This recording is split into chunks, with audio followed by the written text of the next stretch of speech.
Hello there today. My name's Shane Groves. Today is February 24th, 2016. Today's topic is quite amazing, actually. I've noticed it over the years, but I kind of needed help to how to describe it on a video so that people can really see what I mean about it, because if you just blah blah blah read it on the internet and so forth, it's not really, you don't really understand, because you don't comprehend seeing it day in and day out about how a human life and an animal can connect together. You might see it if you have a home and you already own your own home and you own a pet yourself. Yes, and you see it with other people who are in the same neighborhood as you, but not homeless people and homeless dogs. Their connection. And how the dog treats the owner and the owner treats the dog. Well, today I was on Facebook. Yes, I'm reading it off the internet, so I'm going to give you a little description of what's going on here. It says, Toronto's Metro pet-friendly shelter helps Toronto homeless maintain lifeline. Space is precious at Fred Victor Bethlehem United Shelter, the only emergency shelter that allows animals. We have a gentleman, which I can't really pronounce his name properly, my sorry, but it's McMaster. He's 21 years of age.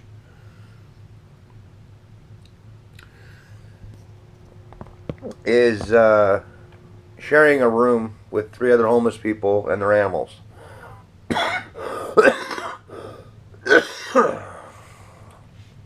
And he's got a black dog named Dakota. It's a Rottweiler. And the other dog's name is Buddy, which is the brown Rottweiler.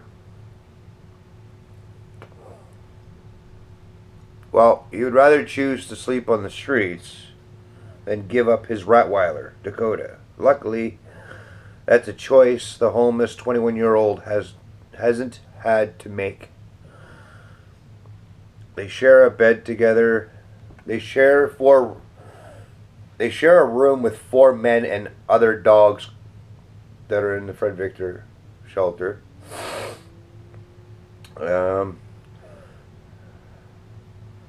It's on Caledonia Road up in North York. Has 70 beds and room for 15 animals, cats, dogs, and rabbits. Now I know you heard me, but I'm going to repeat it. It accepts cats, dogs, and rabbits. Now, yes, I understand it's kind of hard to maintain financially these animals if you're homeless. Yes, I understand. But they do quite well, actually. Not just from the public, because people like the animal more than they like the homeless person, because they like to see it not starve as well. And they sleep under bridges, tents, parks, and the dogs never leave them.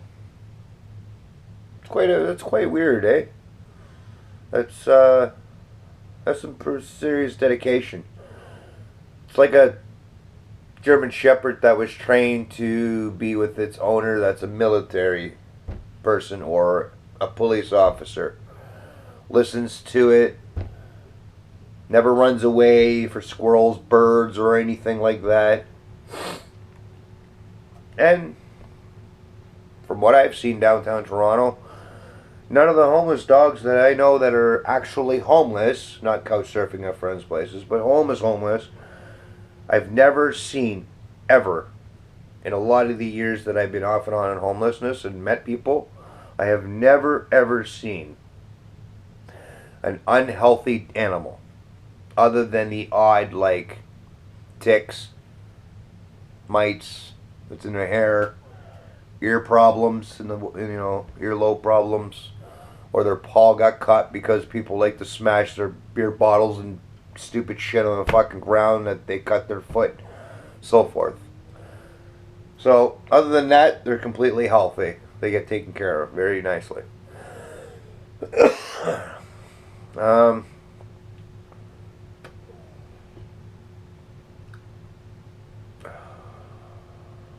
so there's community veterinary outreach operates free clinics 5 or 6 times a year in Ottawa, Toronto, Kitchener, Guelph, and Hamilton. So that's pretty nice, actually. Never really thought it expanded that good, actually, because last I heard, when I was a teenager, I'm now 41 of age, but when I was a teenager, there was only Toronto, Kitchener, or sorry, Ottawa and Toronto.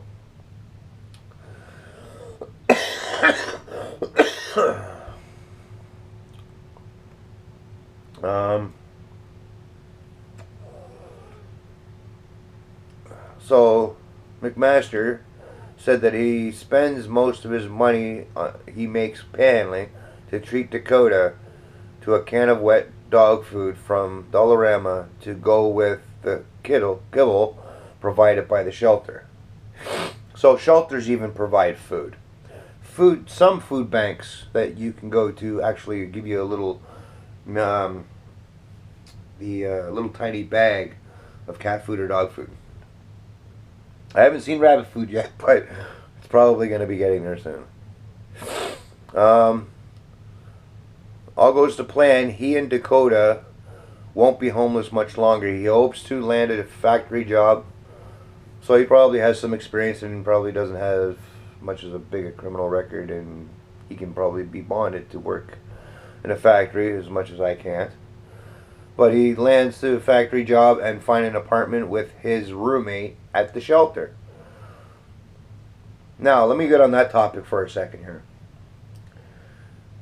He's getting a place with him and his roommate that stays at the exact same shelter. So that means they've gone so far to get along, to get to know each other. Their animals are friends with each other's dogs. They're good with each other's owners.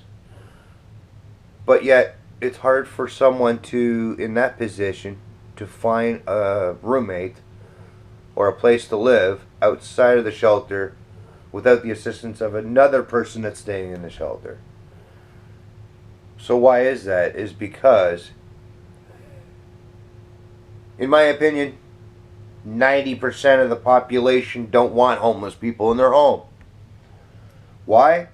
Criminal background. Or continuing doing crime. So they don't want stuff in their home or them going out and doing crime. Or they're not. Or they'll do crime but end up getting caught and going to jail. That means they lose their place and the landlord loses the rental. So it's causing problems. They overly do drugs or alcohol, or they are a drug user, drug dealer, and they drug deal outside, they're like inside their home, and they don't want that in their home. Possibly might be very dirty and sloppy, where they don't take care of their hygiene, laundry, or even clean up after themselves regarding dishes and so forth. So, let me explain something to you. So fucking what? At least they have a fucking roof over their head. They are paying actual rent. Why are you being discriminational against homeless people? We allow all these other people that come in this country that are foreigners and say, hey, welcome to our fucking country. We let you live in our homes. Not my house, because I don't own a home, but you get my point. So working class only approves working class in their own home. People who go to school only allow other people who go to school in their homes. Or they want their own descent in their own actual home, which is Asian, East Indian, Chinese, of some descent, like whatever it may be. And on Kijiji, Roomster, Homes.ca, all these places where you put your room for your ad on for room for rent. If you're going to be so discriminational about someone